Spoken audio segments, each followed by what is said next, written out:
कहते हैं किताबों से अच्छा और सच्चा दोस्त इस दुनिया में कोई नहीं। और प्राचीन समय में मानव सभ्यता को बहुत सी ऐसी किताबें दी गई जिसके बताए रास्ते पे आज भी लोग चल रहे हैं। श्रीमद् भागवत गीता जैसी पवित्र किताब जिसमें हमें ज्ञान, उपदेश और जीवन के बारे में जानने को मिलता है। और भी अन्य होली बुक्स जैसे वेद, पुराण, शास्त्र और अन्य पवित्र ग्रंथों के रूप में जानते हैं, जो हमारे जीवन के लिए एक मार्गदर्शन का काम करती है। अलग अलग धर्मों में अलग अलग पवित्र किताबें लिखी गई है जो कि उनके जीने का फलसफा है। लेकिन इन पवित्र किताबों के विपरीत कुछ ऐसी किताबें भी दुनिया में मौजूद है जिनमें तंत्र विद्या, काला जादू जैसी और भी रहस्यमय चीजें हैं। इन्हें बहुत ही खतरनाक माना जाता है। ऐसी मान्यता है कि इन शैतानी किताबों में अनेकों ऐसी बातें लिखी गई है जिन्हें इंसान ना ही जाने तो अच्छा है। आइए दोस्तों, जानते हैं कुछ ऐसे ही शैतानी किताबों के बारे में। नमस्कार, मैं हूँ सारिका और आप देख रहे हैं नॉलेज फैक्ट्स।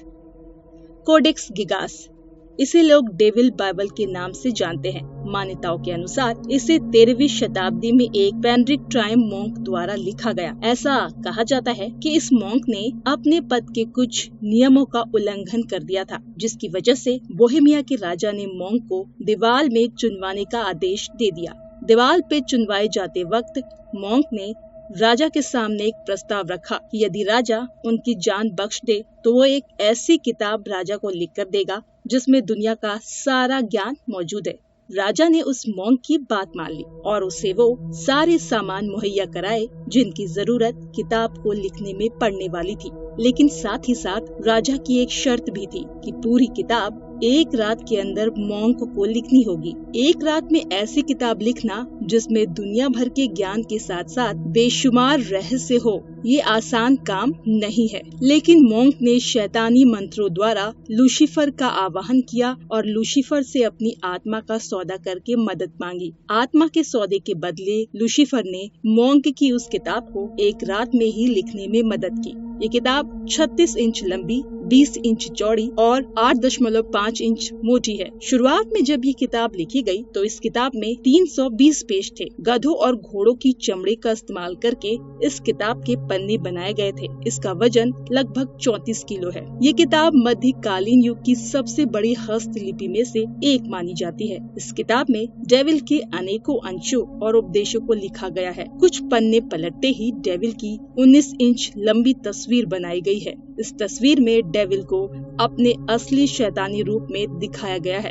इस पन्ने के बाद अजीब तरह की तंत्र विद्या व क्रियाकलाओं का जिक्र किया गया है, जो कि ऐसी खतरनाक तांत्रिक क्रियाएं हैं जिससे डेविल से संपर्क किया जा सकता है। ऐसा माना जाता है कि इस शैतानी किताब में शैतान और शैतानी ताकतों को हासिल करने के लिए ऐसी बातें लिखी गई है जिससे इंसान दूर ही रहे तो बेहतर है। इस किताब में पहले 320 पन्ने हुआ करते थे, लेकिन किसी ने इसके 10 पन्ने निकाल लिए। अब उन पन्नों में क्या लिखा था और किसने उन्हें निकाला, पन्नों को निकालने का क्या मकसद रहा, ये आज भी एक राज बना हुआ है। ऐसा क्या था उन 10 पन्नों में जो दुनिया के सामने ही नहीं आने दिया गया? ये एक सबसे बड़ा राज बनकर रह गया। वैसे तो इस किताब की कॉपी को पाना काफी मुश्किल है, लेकिन डार्क वेब में इसकी कॉपी को ऑनलाइन खरीदा और बेचा जा रहा है। हालांकि इस किताब की ओरिजिनल कॉपी को चेक रिपब्लिक की नेशनल लाइब्रेरी में रखा गया है। इस पर आज भी कई तरह की रिसर्च चल रही है। नेशनल ज्योग्राफिक ने इस पर एक डॉक्यूमेंट्री बनाई है जिस पर इस किताब के बारे में विस्तार से बताया गया है। द बुक ऑफ सोएगा को बुक ऑफ डेथ के नाम से हम जानते हैं। ऐसी मान्यता है कि ये एक बेहद मिस्टीरियस बुक है जिसके बारे में आज तक किसी के सामने सही जानकारी नहीं है। इस किताब के बारे में ऐसा माना जाता है कि इसमें अनेक जादुई क्रियाओं और आत्मा से जुड़े अनेक अनसुलझे रहस्यों के बारे में बताया गया है। इस किताब की लिखावट एक सीक्रेट कोड की भाषा है, यानी इसे सीक्रेट कोड लैंग्वेज में लिखा गया है। इस किताब में हर शब्द को एक गिट्स के अलग अलग सेक्शन में रखा गया है। इस किताब में क्या लिखा गया है, इसका असल मतलब आज के समय में किसी को नहीं पता। लेकिन सन 1552 में उस समय के मशहूर स्कॉलर जॉन डी के पास ये किताब थी और जॉन डी ने इसे डिकोड करने की बेजोड़ कोशिश की, लेकिन वो भी इस बुक में लिखे 40,000 वर्ड्स को डिकोड नहीं कर सके।